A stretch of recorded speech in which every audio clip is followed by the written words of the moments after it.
O professor Renato Janine Ribeiro é, sem dúvida nenhuma, um dos maiores educadores brasileiros. Teve uma experiência recente como ministro da Educação no governo da Dilma Rousseff, deixou um legado no Ministério e pôde conviver muito de perto com a maneira como o poder é exercido. E é sobre isso que a gente vai conversar aqui hoje. Eu agradeço muito o senhor por ter me recebido aqui. Eu que agradeço a visita. E, professor, vamos começar pelo fim aqui. Vamos começar pelas reminiscências. Como é que foi a sua experiência de ministro? Porque eu me lembro de ter estado aqui na sua casa quando o senhor foi indicado. E eu disse para o senhor, olha, o senhor vai entrar numa roubada, né? E o senhor não me contradisse, mas eu quero saber o seguinte, foi uma roubada ou não? Não, não foi uma roubada, mas foi muito difícil, porque eu assumi o ministério no momento de uma crise intensa, foi quando ficou evidente que o Brasil estava economicamente muito mal, não estava, paradoxalmente, estava melhor do que hoje. Quer dizer, paradoxalmente, com toda a história de que tirando a Dilma ia melhorar, com as reformas do Temer, reforma da Previdência, paradoxalmente estava melhor do que hoje, porque eu vejo lojas fechando aqui no meu bairro, que é um bairro bom, um bairro da aclimação em São Paulo, vejo lojas fechando agora, mês passado, a semana, e a coisa ficou mais difícil. Mas o momento que eu fui chamado para o Ministério foi quando um otimismo que tinha durado mais de 10 anos cedeu, sob forma quase de colapso, a uma situação de falta de perspectiva, uma crise econômica grande, tanto que eu escrevi um livro a respeito, A Pátria Educadora em Colapso. Quer dizer, é o projeto que a Dilma tinha eleito para o segundo mandato e que ia ter no MEC o seu protagonista, daí a importância do convite para mim, me senti honrado e tudo mais, mas esse projeto não tinha como ser executado no que dependia de dinheiro.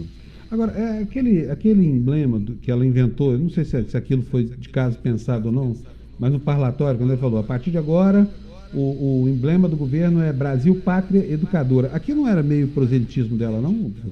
Ninguém sabe exatamente de onde veio a ideia. Não foi do MEC, isso a gente sabe. Foi de alguma coisa mais vinculada ao próprio Palácio. Eu acho que foi uma boa ideia, porque é uma ideia de algo que estruturasse. A ideia era o seguinte, o que estrutura tudo?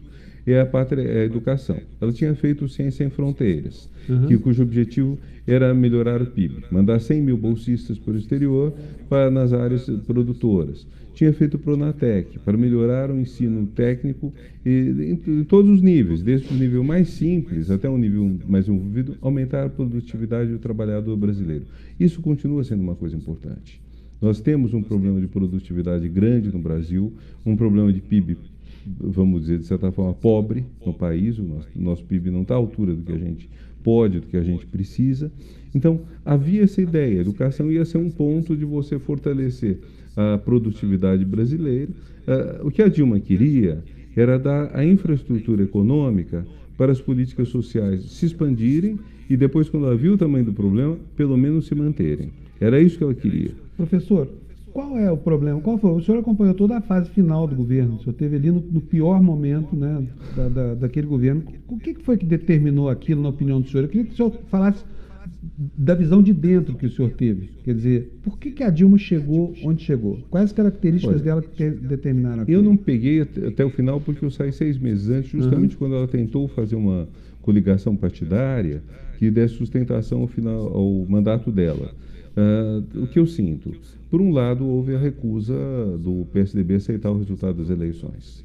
O fato de que, muito tolamente, o Aécio, sem ser segurado pelo Fernando Henrique, pelas lideranças mais sêniores, decidiu se subordinar ao Eduardo Cunha e a outras pessoas que são, enfim, a extrema-direita. Quer dizer, o PSDB se subordinou à extrema-direita para tirar a Dilma, custasse o que custasse. Do lado do governo, a presidente não era uma pessoa de muita habilidade política. Ela tinha, eu acho que ela tecnicamente é capacitada, mas politicamente ela não tem a capacidade de um Lula, mesmo de um Fernando Henrique, de alguém que sabe fazer articulações. Isso deixou o governo muito debilitado. Quando o senhor fala de incapacidade de articular, isso também inclui uma crítica, digamos assim, ao humor da então presidente? A presidente é capaz de ser uma pessoa absolutamente encantadora, muito simpática, tem uma conversa muito boa e é capaz também de reagir de uma maneira agressiva quando não está sendo agredida, quando não está havendo nenhum problema assim.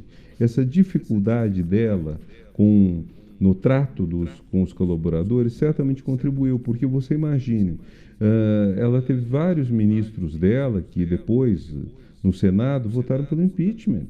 Como se explicar que alguém que foi seu ministro vote pelo seu impeachment? É muito estranho isso. Bom, mas também ali houve uma onda de traições, né? Teve gente negociando o mesmo ministério em dois governos, por exemplo, o Ricardo Barros, né? Não foi um momento, digamos assim, muito nobre da política brasileira. Mas quer dizer, nós temos que, se a gente vai pensar por que caiu o governo, eu acho que um fator foi, de fato, a dificuldade de habilidade política da presidente, outro foi o PSDB abrir mão do compromisso com a Constituição, um terceiro certamente foi a campanha muito forte da mídia, maior até do que o PSDB contra o governo, e há o lado obscuro, difícil de estabelecer, mas de interesse econômico que a gente não sabe bem quais são. Eu não acredito, por exemplo, que a CNI, Confederação Nacional da Indústria, quisesse tirar a Dilma. A Fiesp queria. Quais outros interesses, o que estaria vinculado ao pré-sal, que interesses internacionais estariam envolvidos? Essa é a parte obscura. E até hoje não houve um trabalho, que eu acho que seria um grande trabalho de historiador ou de jornalista, para tentar ver como foi a articulação toda para tirá-la.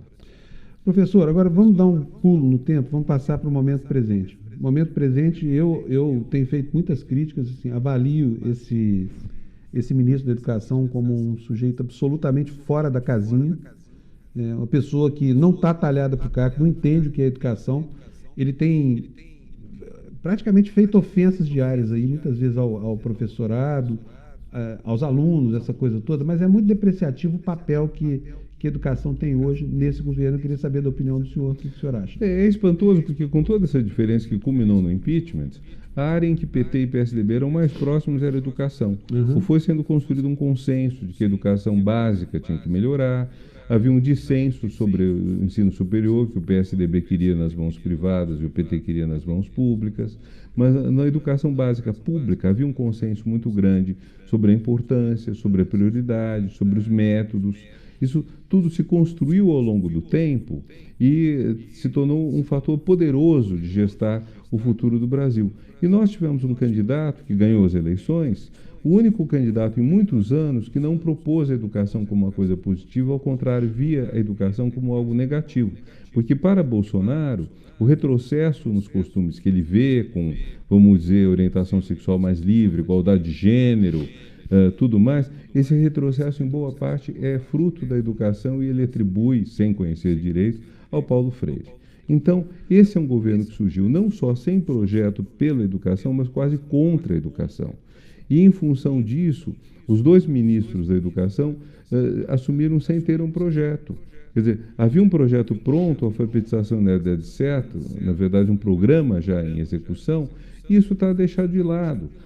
Os ministros da educação desse governo disseram que a prioridade seria a educação básica. O único projeto que eles apresentaram um pouco mais redondo, e ainda assim muito simplista, é para as universidades federais, que é o Futurice. Mas não foi feito um projeto para o prioritário, que é a educação básica. Então, a sensação que se tem eles não procuram as pessoas que entendem do assunto, eles querem inventar a roda e eles ofendem gratuitamente. Pois é, agora, eu quero saber como é que o senhor vê, porque começa essa gestão desastrosa por uma bravata do ministro, dizendo que ia cortar dinheiro das universidades que se comportassem mal. Como é que o senhor, como educador, avalia esse tipo de afirmação partindo de um ministro de Estado? Uma provocação inútil, baseada em fatos que não são verdadeiros, sem uma avaliação da qualidade das universidades. Quer dizer, nós temos dados internacionais absolutamente carimbados, claros, de que as melhores universidades no Brasil são as públicas. Se pegar as 20 melhores, você vai ter 2 ou 3 católicas, que também têm um perfil público, porque não têm fins lucrativos, mesmo que cobrem mensalidade. Então, nós conseguimos crescer muito no Brasil em termos de produção econômica, inclusive graças às universidades. Quando alguém fala, mas precisa estar mais próximo da empresa, mas quem faz patente no Brasil é a universidade, muito mais que a empresa. Então, aliás, a empresa não tem nenhum papel na produção de novas ciências, produção de conhecimento, né? Praticamente nenhum. Então, fala-se que existe um preconceito da universidade contra a empresa, isso é uma balela. Eu estive no CNPq nos anos 90, o que o CNPq fez de projetos para favorecer as empresas, a Lei do Bem, votada em 2000 e pouco, para favorecer a cooperação universidade-empresa, tudo isso a universidade fez sua parte. Então existe todo um grande desconhecimento, uma grande desinformação sobre as pessoas que pegam uma ideologia pronta e começam a criticar a universidade basicamente pública ou conhecimento. E existe talvez até um receio grande desse governo em relação ao conhecimento de qualidade. Você veja, quando o Plano Nacional de Educação foi ao Congresso, em 2010, passou 4 anos lá sendo discutido e elaborado, surgiram 2 movimentos que, a meu ver, são movimentos contra a educação. Um é a escola sem partido, outra é a questão da ideologia de gênero. Eles deram uma importância desmedida a questões muito secundárias, quase algumas delas falsas, em vez de pensarem como nós vamos melhorar, garantir a alfabetização de todo mundo, que é um problema sério. Como nós vamos fazer um ensino técnico de qualidade, que é uma questão séria. Existe gente fazendo isso, mas você não vê a ação do governo nessa direção. Olha, eu sei que o senhor não tem nada a ver com isso, tá? Portanto, não estou tirando uma dúvida sobre a autoria, paternidade, nada disso. Mas a campanha que se desenvolveu vem em cima de algumas coisas que são absolutamente descabidas, assim. Por exemplo, a história do kit gay. Eu queria saber do senhor, se o senhor sucedeu o Haddad, como é que ele chama? O Mercadante, no Ministério. Existia um kit gay ou não? Eu lembro de ter visto na internet algumas peças de propaganda disso, que de fato houve uma campanha solicitada pela presidente Dilma, creio que foi solicitada por ela, para combater o preconceito contra a homossexualidade na adolescência, e algumas dessas peças talvez tenham sido um pouco infelizes. Mas, de modo geral, o objetivo era simplesmente você acabar com o preconceito contra o homossexual. Porque você pode ter um nível de sofrimento muito grande para um jovem mais sensível, um jovem que será alvo de bullying, etc.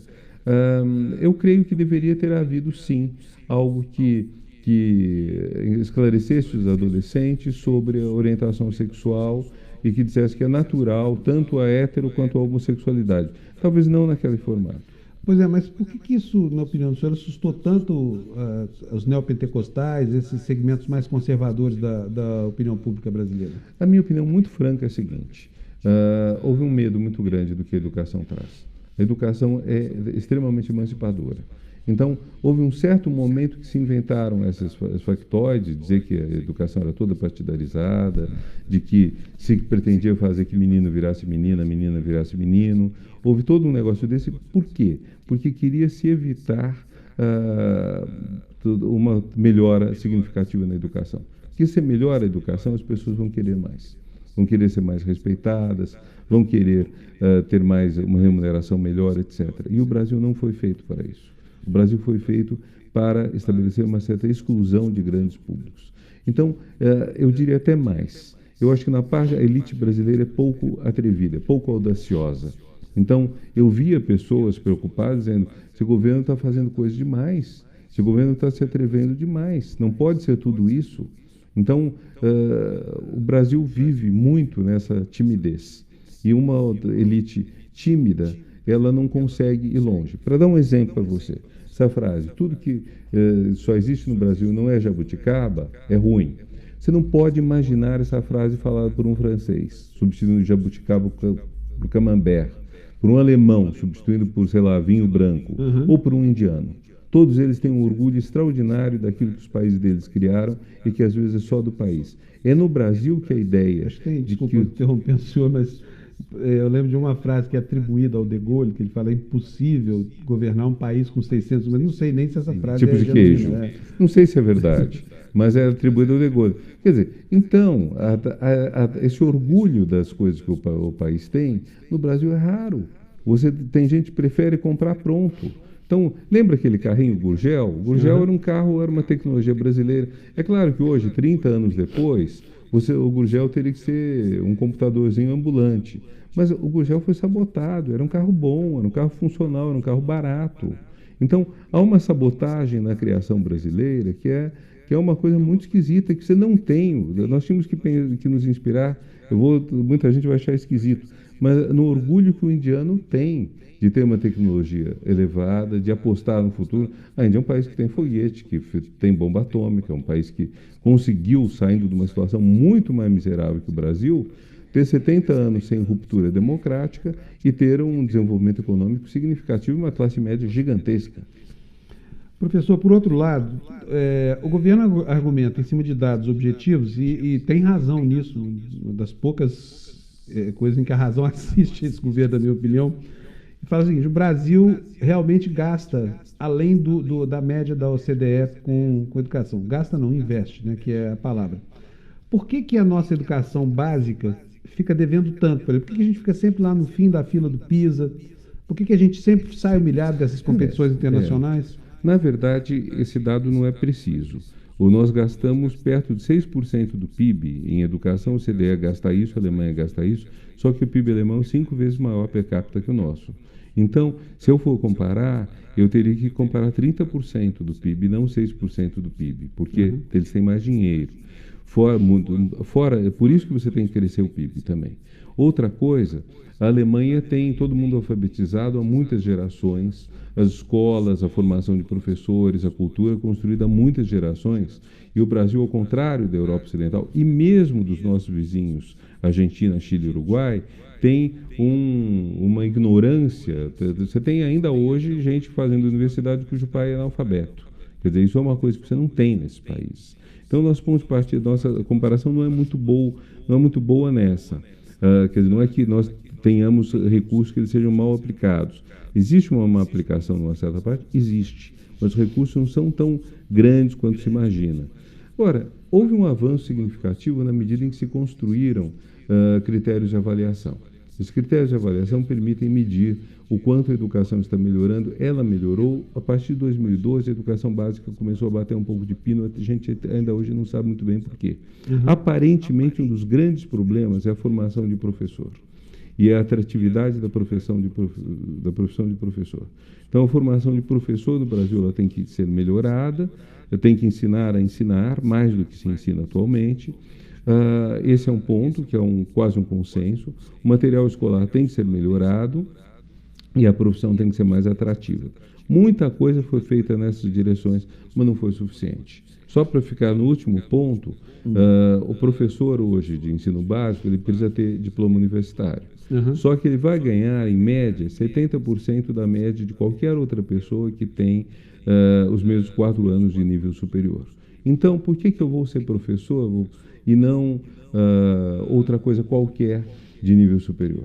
Então, é um conjunto de fatores. A história boa é o seguinte: o PT no governo, com o apoio do PSDB, de muita gente nos governos estaduais, ele avançou muito nessa direção. Isso foi a coisa boa. Infelizmente, esse atual governo ele está jogando fora uma boa parte dessas conquistas, como, por exemplo, como a própria ideia de melhorar o material escolar. Agora, tem um problemão aí no horizonte, que o Fundeb foi uma conquista muito importante, né? Para, enfim, equalizar a situação dos estados, Sim. Auxiliar municípios que não tinham condição de realmente levar a cabo um programa de educação básica, só que o Fundeb acaba no ano que vem. Acaba no ano que vem. E aí, professor, o que vai acontecer? Na verdade, começou com o Fundef, da Educação Fundamental do Fernando Henrique, cobriu 8 anos da escolaridade, depois passou para o Fundeb, ampliando para o ensino médio, e o lado bom, quer dizer, simplificando muito para o ouvinte que não conheça a coisa, você faz uma média do que os estados e municípios têm de dinheiro para colocar na educação, e o governo federal dá um aporte suplementar, sobretudo para os municípios e estados mais pobres. Então, isso traz um ganho muito grande para o ensino. Sem isso, você vai ter o colapso de quem mais precisa.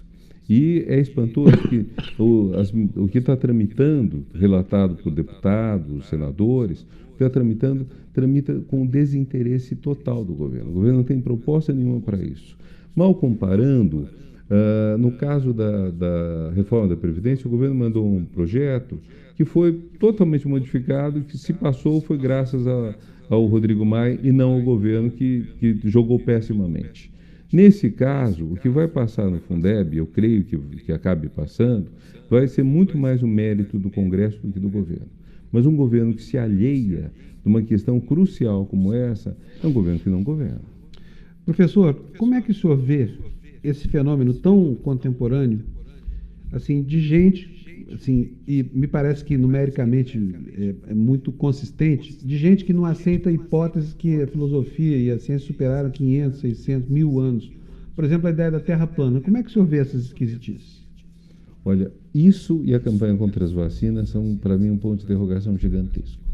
Porque eu consigo entender que uma pessoa faça baixaria em campanha, que uma pessoa tente tirar, até mesmo ganhar uma licitação fraudada. Eu consigo entender porque parece haver uma certa lógica desonesta, uma lógica na desonestidade.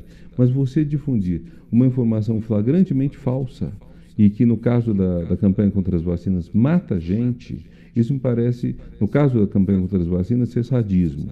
No caso da Terra plana, eu não consigo entender. Só me parece que nós não conseguimos impregnar de ciência, de conhecimento as pessoas. Ou seja, há uma frase que o Yuval Harari, autor do Sapiens, diz, que eu acho que é muito interessante, que é: nossa sociedade é a que tem maior conhecimento, conhece maior número de coisas, que a sociedade tem a maior noção do quão ignorante ela é. Nós sabemos o quanto falta conhecer, por isso nós vamos atrás do conhecimento.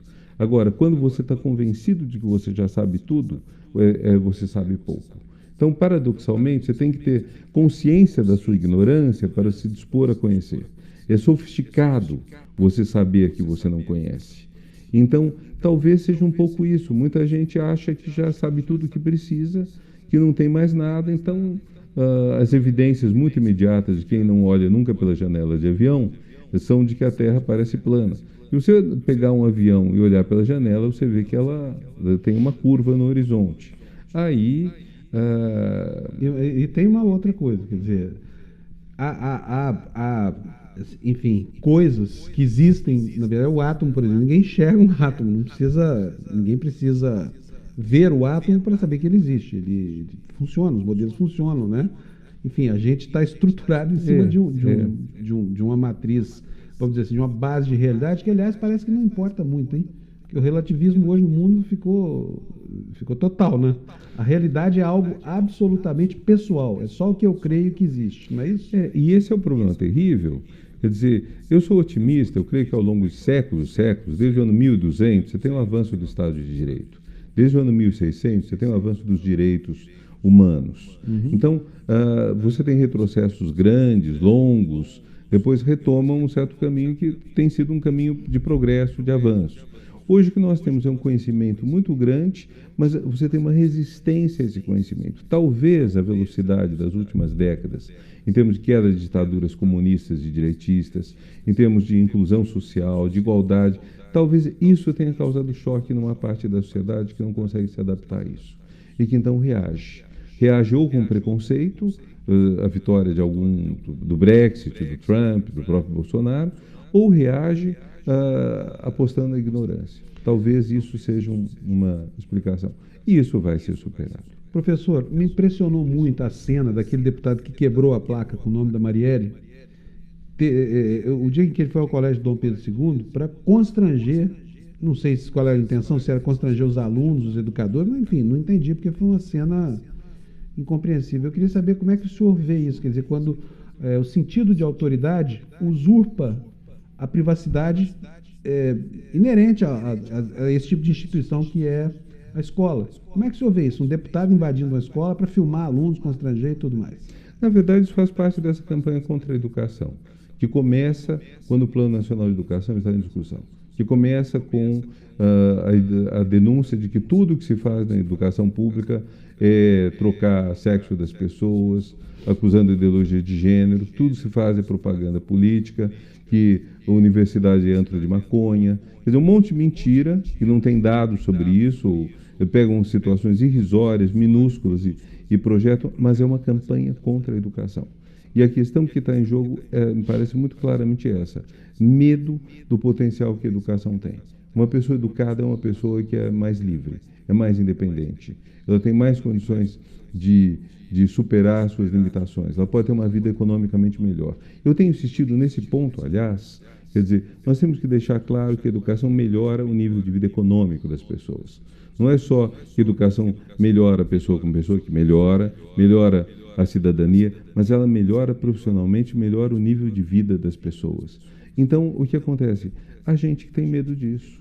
Por exemplo, por que nós temos fazemos uma sociedade com tão pouca oportunidade para os mais pobres? Por que não chegamos ao ponto mínimo de uma sociedade realmente liberal, que é a igualdade de oportunidades? Porque a nossa elite morre de medo de ter que competir com o favelado.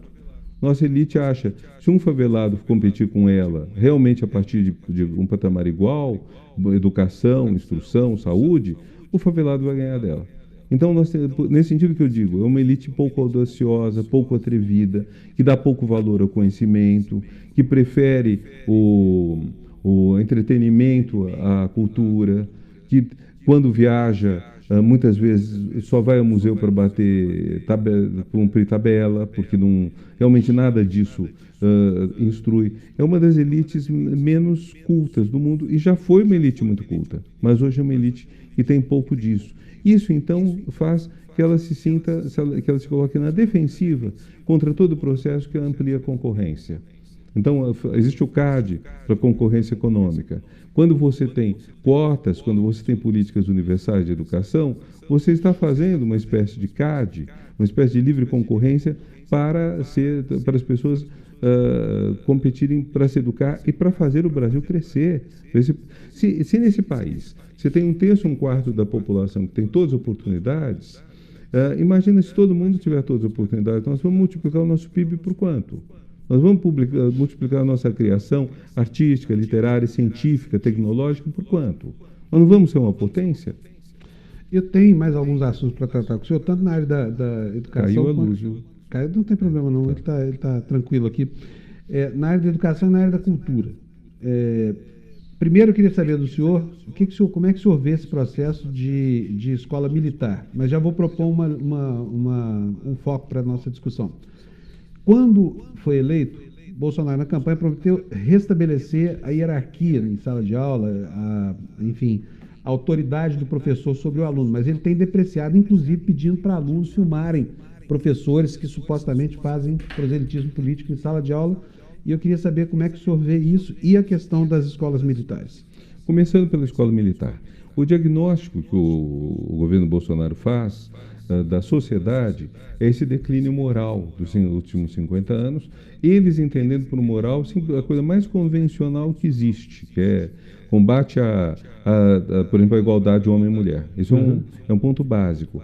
Então, para eles, a solução é disciplina, que é o quê? Você fazer marcha soldado, você colocar uniforme, continência, levantar quando o professor levanta. Acontece que os estudos mais recentes, por exemplo, de um grande cientista como Roberto Lente, apoiado pelo Instituto Ayrton Senna, indicam que as competências socioemocionais ou socioeducacionais são cruciais para quê? Para o aluno ter disciplina no estudo, disciplina no foco. Mas uma coisa é disciplina no estudo, eu sentar e ler com atenção. Outra disciplina de eu fazer continência, levantar quando o professor levanta. Não é a mesma coisa. Está se confundindo. Então, o aluno precisa ter foco e ele precisa ter, ao mesmo tempo, criatividade. A criatividade é um tanto indisciplinada. Quer dizer, se você quer colocar todo mundo em ordem unida, você vai ter uma disciplina errada. Aliás, até um episódio curioso, mais de 10 anos atrás, fui convidado a falar na AGU quando o titular da Advocacia Geral da União era o atual ministro Toffoli. E uma das ações que a AGU fazia, sociais, era uma ação em Cubatão, e eles colocavam os meninos pobres de Cubatão com uniforme marchando. Eu levei um surto, falei, bom, isso não é educação, sabe? É essa mesma confusão da disciplina com o foco das pessoas, que é uma questão crucial. Quanto à escola, eu acho isso quanto à escola militar, que ela tem essa limitação séria, de que ela não vai fazer a pessoa necessariamente estudar com mais atenção, ela vai fazer a pessoa ser obediente e, portanto, talvez ser menos criativa. Quanto a essa desqualificação do professor que o governo faz, ela é muito grave, porque a profissão de professor já foi uma profissão extremamente nobre, bem remunerada, respeitada socialmente. Hoje, quando você pensa que é mínimo o número de alunos que quer seguir a carreira do professor, você pensa que você tem 14 anos de escolaridade obrigatória, de 4 a 17 anos. Isso é o mínimo. E que ao longo de todos esses 14 anos, você tem uma figura de autoridade, não autoritária, mas de autoridade diante dela, que eles não querem imitar. Então, o quanto prestígio tem o professor? O que também leva a um problema, quer dizer, que vontade tenho eu de assumir uma profissão em que eu não vou ser respeitado, em que o pai virá brigar comigo se eu realmente exigir do filho dele que estudasse. Então, eu acho que faz parte eu vejo uma lógica contra a educação nas ações desse governo. Olha, tem uma trincheira, me parece uma trincheira muito clara de uma guerra anti-iluminista, se é que existe isso, eles chamam de antiglobalismo, mas eu acho que deve ser anti-ocidentalista. Talvez. E ela passa muito pela demonização de algumas coisas, por exemplo, o nu nas artes, né? Assim, movimentos que vão muito além da simples condenação de algo que as pessoas possam achar imoral ou indevido, essa coisa toda.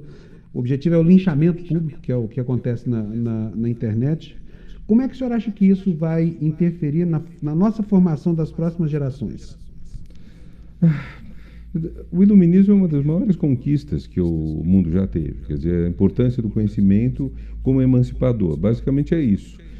Uma coisa que me chama muito a atenção, a enciclopédia francesa, de 1700 e tanto, ela coloca pranchas mostrando como você faz um engenho de açúcar, uma máquina tal. Então, aquilo que eram segredos das corporações, publicado para todo mundo, qualquer pessoa agora pode construir isso. É como se fosse uma revista mecânica popular, vamos dizer, para multidões, e para você ter esse avanço, ao mesmo tempo que enfrenta preconceitos, que mostra que a Terra gira em torno do Sol, tudo isso.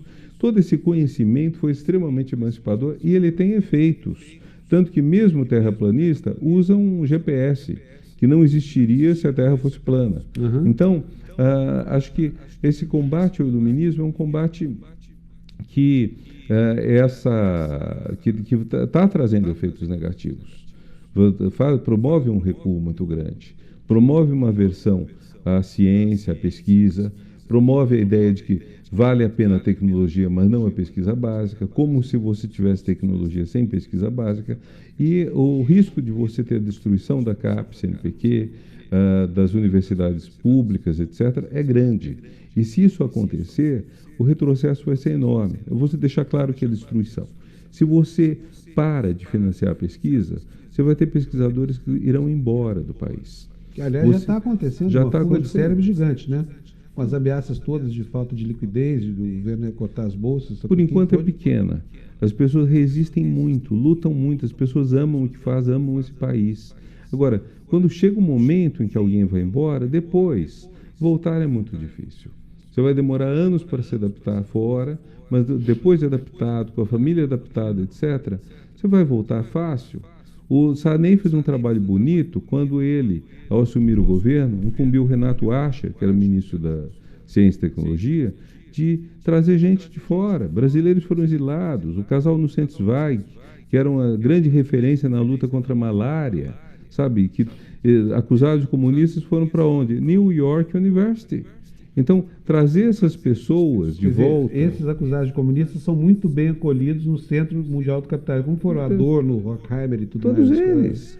O pessoal da teoria então, crítica. Quer dizer, nós corremos o risco de dar de presente para o estrangeiro gente cuja formação foi muito cara para o Brasil e gente que quer melhorar o Brasil. Nós corremos o risco de perder isso tudo. Bom, eu queria explicar aqui para os nossos telespectadores, para os nossos internautas, não sei como é que chama, esse mundo é muito novo para mim, que eu pedi essa entrevista aqui ao professor Renato Janine Ribeiro, porque nós estamos em plena semana do educador, né? Nós tivemos o dia do professor. Eu sei que a vida dos professores não anda fácil, então essa entrevista é uma espécie de homenagem que eu estou prestando aos professores. E queria, para encerrar a entrevista, que o senhor dissesse para os docentes como é que vai ser o trabalho de resgate desse valor tão fundamental que é a nossa educação. Bom, antes de tudo, a gente tem que deixar claro, o momento não está fácil, há uma crise econômica que foi se agravando ao longo desses anos, em função justamente do que pretendiam ser os remédios para resolvê-la, mas quando a gente olha, a gente vê que está pior hoje do que estava quando Dilma caiu. E, ao mesmo tempo, existe esse preconceito contra a educação, esse preconceito contra a ciência que é muito grande. Nós somente somos bons professores se gostamos de dar aula. Existem profissões que você pode exercer sem gostar da profissão, profissões maquinais. Mas ninguém é um bom médico se não gosta do paciente, ninguém é um bom professor se não gosta de lecionar. Então, acho que nós temos que fazer esse nosso amor pela profissão ser uma arma de combate, uma arma de luta. Não uma arma para ferir, machucar ninguém. Uma arma para fazer que a ciência e o conhecimento prosperem. Temos que levar em conta que esse governo vai passar. Temos que levar em conta que mesmo quando falta dinheiro, nós temos um instrumento que é impagável, que é a matéria cinzenta, que é o cérebro, é o pensamento, é a inteligência, é o conhecimento. E isso tudo é muito importante e tem que ser valorizado. E nós temos que saber fazer planos. Quando eu assumi o ministério, eu vi que nós não tínhamos dinheiro. Então, não dava para começar novas iniciativas, mas dava para planejar as coisas do futuro e pensar quais vão ser os problemas que vão surgir. Quem é professor sabe um monte de problemas que existem na sala de aula. A gente pode unir forças para dizer como nós podemos enfrentar esses problemas, quer no momento agora, difícil, sem dinheiro e sem apoio dos governos, pelo menos do governo federal, quer como poderemos fazer no futuro, quando o Brasil voltar a pegar o caminho da prosperidade e o caminho do conhecimento. Então, nós temos que planejar coisas boas. E nós temos os melhores instrumentos para isso, porque nós temos o conhecimento. Agora, só para encerrar mesmo, eu tenho 3 perguntas, vamos lá. Desculpa, rápidas aqui para o senhor. Queria que o senhor desse respostas rápidas, fazer um pinga-fogo aqui. Escola sem partido. É um factoide sem base real, inventado para combater a educação. Desviar a discussão das questões importantes, como, por exemplo, vamos alfabetizar todo mundo. Quase metade das crianças terminam o 3º ano do fundamental sem saber fazer contas. Então, é muito mais importante você colocar um segundo professor na sala de aula, melhorar isso, do que ficar discutindo ficção de manipulação política. O que o senhor acha do ministro Weintraub? Qual é a opinião do senhor sobre a atuação dele? Eu tenho a impressão de que o ministro conhece pouco os assuntos da pasta e que ele está perdendo a oportunidade de se informar junto a gente muito capacitada e de fazer uma boa gestão se ele assumir algumas bandeiras como a alfabetização na idade certa, uma melhora efetiva do ensino médio e a defesa da universidade pública na qual ele próprio milita. O senhor acha que contribuiria mais para o processo educacional brasileiro Kafka no restaurante árabe ou Kafka na biblioteca? Sem dúvida. Ler Kafka e ler toda a literatura de qualidade mundial é fabuloso. E uma das coisas que eu gosto é o seguinte: quando eu fiz o ensino médio, a gente só estudava literatura portuguesa e brasileira porque a literatura dependia da língua. Hoje eu vejo os alunos, eles leem autores estrangeiros, traduzidos para o português. Então, Kafka é um deles. Bom, para finalizar, professor, a última pergunta. Existe um movimento para que, pelo menos uma parte dos universitários brasileiros, nas escolas públicas, passem a pagar desde que tenham condição. O que o senhor acha da privatização da universidade pública brasileira para as faixas de renda mais altas? Eu acho que isso é muito difícil na prática. Na teoria pode parecer simples, pode parecer até justo, na prática é dificílimo, porque você vai ter alguns cursos que podem, inclusive, ficar sem candidatos, sem alunos. Você calcular o valor e o preço de um curso não é fácil. Você estabelecer quem teria direito à bolsa é muito complicado, sobretudo numa fase da idade, os 20 anos, em que você não sabe se o aluno está sendo mantido pelo pai, que pode ser rico, ou se ele mantém a si próprio, que pode não ter. Para simplificar, eu acho o seguinte: cobra do imposto de renda de todo mundo que tenha dinheiro. Então, coloca faixas mais altas de alíquotas para quem tem mais dinheiro e está pagando muito pouco imposto de renda, e aí, se os filhos dele ou eles próprios estudarem na universidade, eles estarão se beneficiando do imposto que pagaram. Professor Renato Giannini, muito obrigado pela muito entrevista. obrigado, Eu adorei Fábio. voltar Prazer. aqui na casa do senhor. Viu? Prazer sempre será bem-vindo. Espero que vocês tenham gostado, né? Esse homem aqui é um luminário, com certeza uma referência para o que vai ser necessário fazer no futuro, que é a reconstrução daquilo tudo que está sendo destruído agora, que não é pouca coisa e provavelmente não vai levar só décadas, vai levar eras. Então, tchau para vocês, muito obrigado pela audiência.